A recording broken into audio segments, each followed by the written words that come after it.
Donald ট্রাম্পের হঠাৎ চীন সফর কি কেবলই কূটনৈতিক সৌজন্য, নাকি ইরান ও মধ্যপ্রাচ্য সংকটে কোণঠাসা হয়ে চীনের কাছে এক ধরনের নিঃশর্ত আত্মসমর্পণ?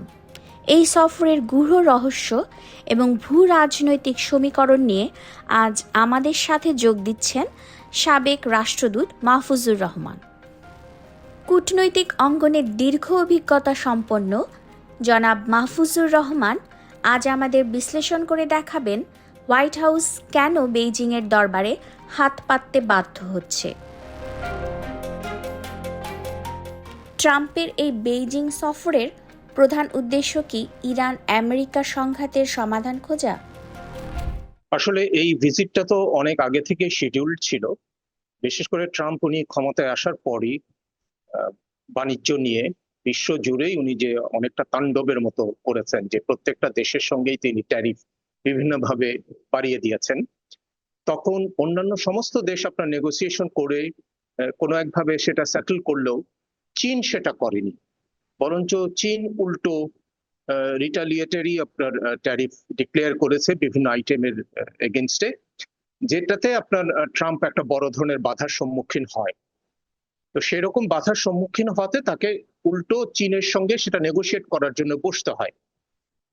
তো সেইটারই পরিপ্রেক্ষিতে গত বছর অক্টোবরে মনে হয় তারা আপনার ওই সোলে, মানে কোরিয়ায়, দক্ষিণ কোরিয়ায় একটা মিটিং এর সাইড লাইনে তারা এটা নিয়ে আলাপ আলোচনা করেছিল এবং তখন 1 বছরের জন্য সেটা স্থগিত রেখেছে। এই সফরটা হওয়ার কথা ছিল এপ্রিলের দিকে এবং তখন কথা ছিল যে যেটা স্থগিত আছে সেটা চূড়ান্তভাবে একটা নিষ্পত্তি করবে। তার মানে প্রধানত সেটা ছিল ওই ট্রেড রিলেটেড।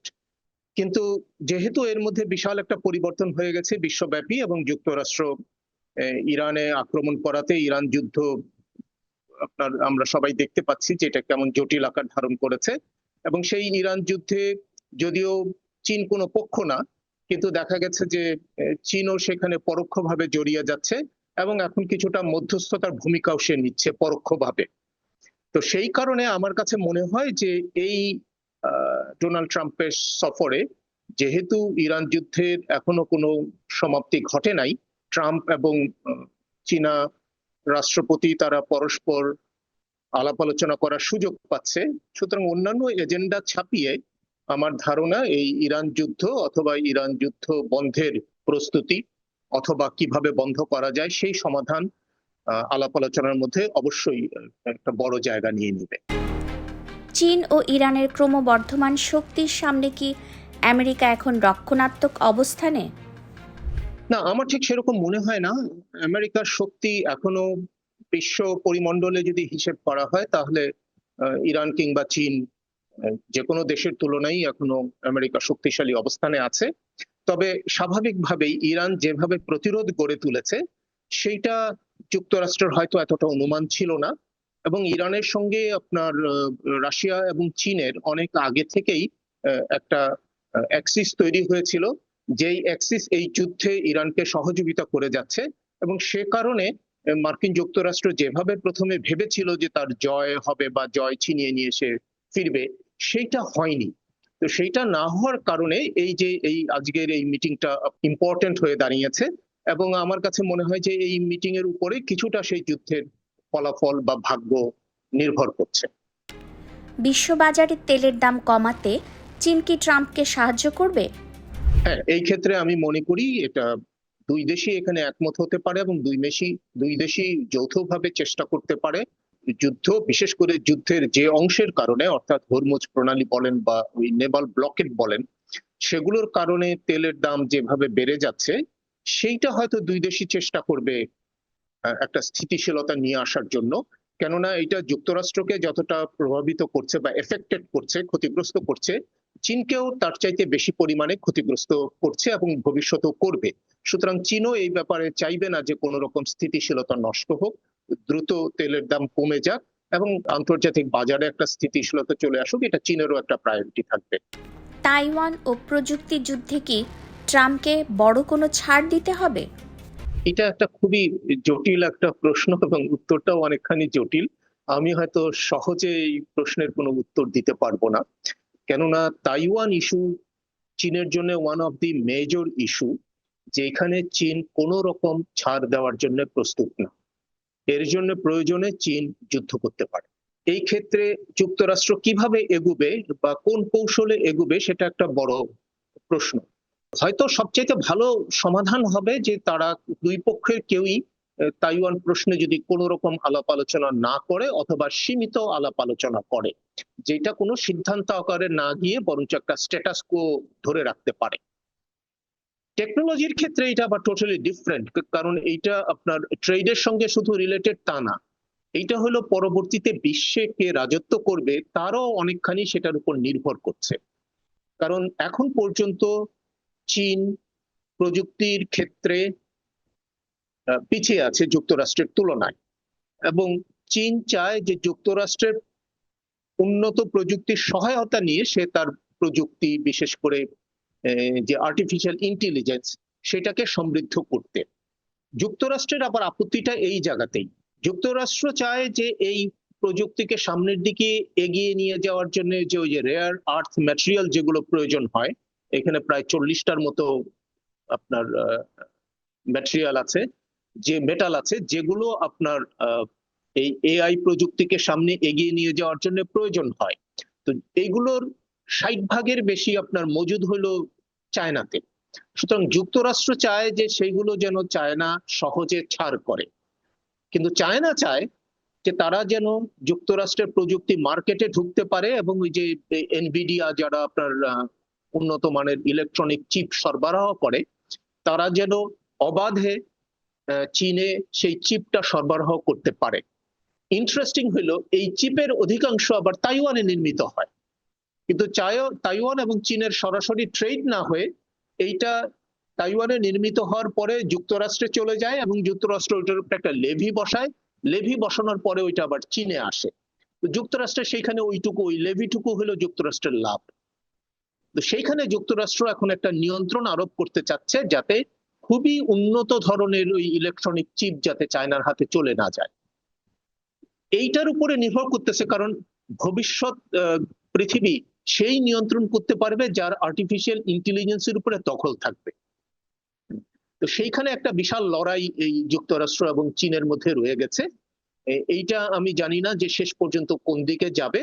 এইবারে যদি কোন রকম নিষ্পত্তি হওয়ার সম্ভাবনা দেখি না, কিন্তু এইবারে আলোচনা যতটুকু হবে না হবে, এই আলোচনা হয়তো কন্টিনিউ করতে থাকবে দুটো দেশের মধ্যেই। ট্রাম্পের এই সফর কি একক মোড়ল হিসেবে আমেরিকার পতনের ইঙ্গিত? না, আমি জিনিসটাকে সেভাবে দেখি না। এইটা একটা দুইটা ঘটনা দিয়ে তো আপনার এরকম কোনো সিদ্ধান্তে আসা যাবে না।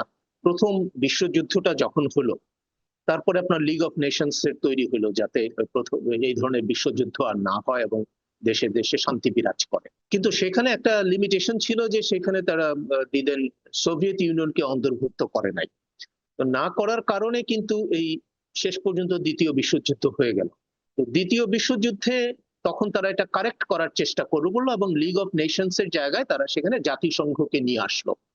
এবং জাতিসংঘকে নিয়ে আসার পর আপনার এই যেহেতু আমরা একটা স্নায়ু যুদ্ধের মধ্যে ছিলাম, যেটাকে কোল্ড ওয়ার বলে, একদিকে সোভিয়েত ইউনিয়ন এবং অন্যদিকে মার্কিন যুক্তরাষ্ট্র, তো সেটার কারণে সারা বিশ্বব্যাপী এক ধরনের ব্যালেন্স কিন্তু 1990 পর্যন্ত ছিল।